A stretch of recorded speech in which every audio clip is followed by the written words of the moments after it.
អរុនសួស្តីពុកម៉ែបងប្អូនទាំងអស់គ្នាស្វាគមន៍សាជាថ្មីមកជួបយើងនៅព្រឹកនេះដែរយើងមានដំណើរថ្មីសម្រាប់ពុកម៉ែបងប្អូនទស្សនានៅមើលកំសាន្តលេងសម្រាប់ថ្ងៃទី10 ខែ 6 2025ដំណើររបស់យើងក៏មានប៉ុណ្ណឹងហើយយើងក៏មានសបិននិយាយជូនពុកម៉ែបងប្អូនស្ដាប់កំសាន្តដូចគ្នាតាមមុននឹងនិយាយសបិនយើងក៏សូមពឹងពុកម៉ែបងប្អូនទៅចូលរួមទស្សនាទាំងអស់គ្នានេះកុំភ្លេចជួយចុចពាក្យ like share subscribe ឬក៏ដល់ channel យើងម្នាក់មួយផងមុនណាដើម្បីទទួលបានវីដេអូក្រោយៗក៏ដូចជាពុកម៉ែបងប្អូនចង់បាន100តាមម៉ោងកុំភ្លេចចុច link យាយដាក់លើ comment ហ្នឹងទៅនឹងឃើញ100តាមម៉ោងណាបងប្អូនតាគ្នាចានៅទីនោះមានទទួលកាត់តោះចឹងពុកម៉ែបងប្អូនចូលមកស្ដាប់សបិនយាយយកមិញនេះយាយសបិនឃើញចាសត្វតែសាសាឡាណាហ្នឹងហើយសត្វតែសាសាឡាដែលធ្លាប់រៀនមួយយាយពីមុនមកចាឃើញឡើងលើផ្ទះរបស់យាយតែផ្ទះចាស់កណ្ដឹង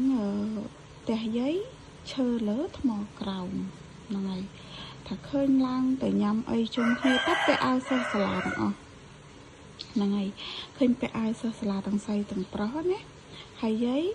គេមកឡើងពេញផ្ទះយាយអត់ខ្វល់យាយក៏ទៅដេកចាដេកក៏វៀនក្នុងបន្ទប់ណាដេកអត់ងើបយាយមួយគេទេហ្នឹងហើយឃើញគេមកយាយក៏តែពីសំងំដេកណាចា